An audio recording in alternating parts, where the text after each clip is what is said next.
राजमार्ग जोड्ने पुल पनि बगेको छ।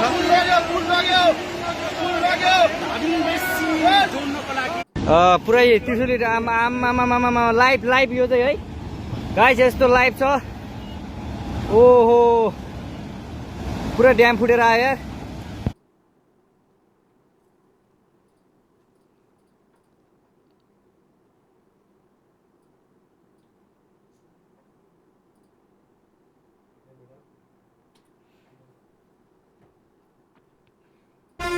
బ్రేకింగ్ న్యూస్ చూస్తున్నాం. నేపాల్లో బుధవారం ఫ్లాష్ ఫ్లడ్స్ జల ప్రళయం సృష్టించాయి. టిబెట్ పీఠభూమి ప్రాంతంలో కురిసిన భారీ వర్షాలతో పాటు మంచు కరగడంతో బోటే కోసి నది ఒక్కసారిగా ఉప్పొంగి ప్రవహించింది. దీంతో ఉత్తర నేపాల్లోని రసువా జిల్లాలో ఆకస్మిక వరదలు సంభవించి రోడ్లు, బ్రిడ్జిలు, ఇండ్లు కొట్టుకుపోయాయి. ఈ వరదల్లో పర్యాటకులు, స్థానిక ప్రజలు సుమారు 1000 మంది వరకు కొట్టుకుపోయినట్లు తెలుస్తోంది. ఇందులో ఇప్పటికే 9 మృతదేహాలను అధికారులు వెలికితీశారు. అయితే వరదల్లో కొట్టుకుపోయిన వారిలో 291 మంది దేశ విదేశాల టూరిస్టులున్నారని అధికారులు అంచనా వేస్తున్నారు.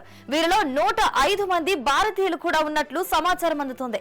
అలాగే సరిహద్దు రక్షణ విధుల్లో ఉన్న 13 మంది ఆర్మ్డ్ పోలీస్ ఫోర్స్ సిబ్బందితో సహా పలువురు అధికారులు కూడా వరదల్లో కొట్టుకుపోయారు.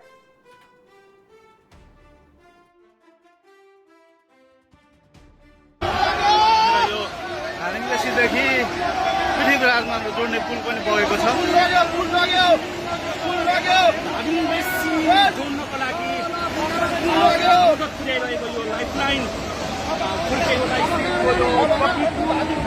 बगाएको छ।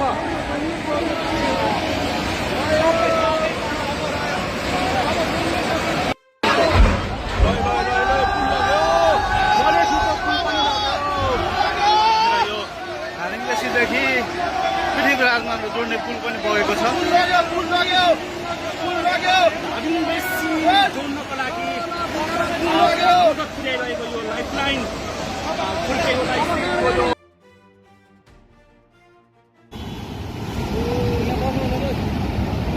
आमा ल यहाँ हामीले अब ओहो यार, यो पुरै ड्याम फुटेर आएको। यो घर गयो ल।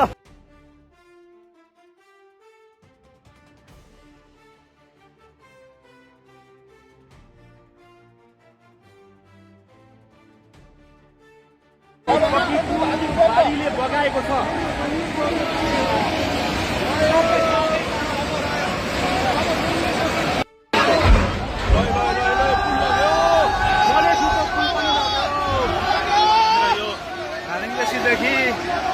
राजमार्ग जोड्ने पुल पनि बगेको छ।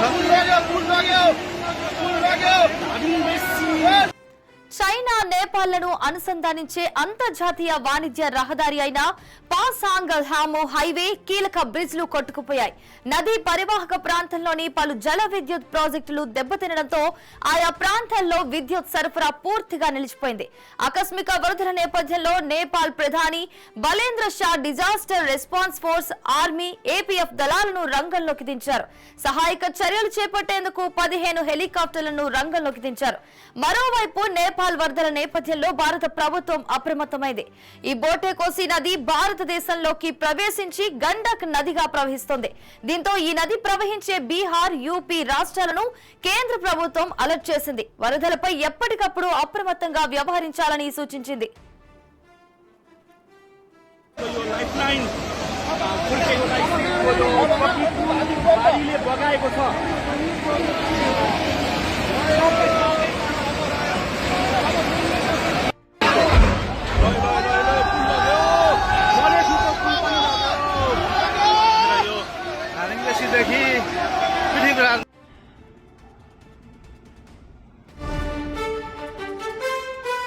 那人怎么可能？哎呀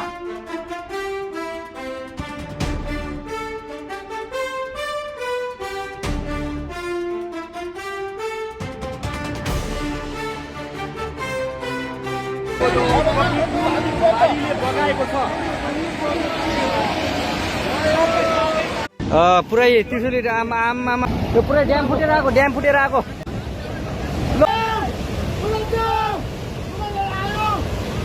आमा यार, बजारै गयो यार।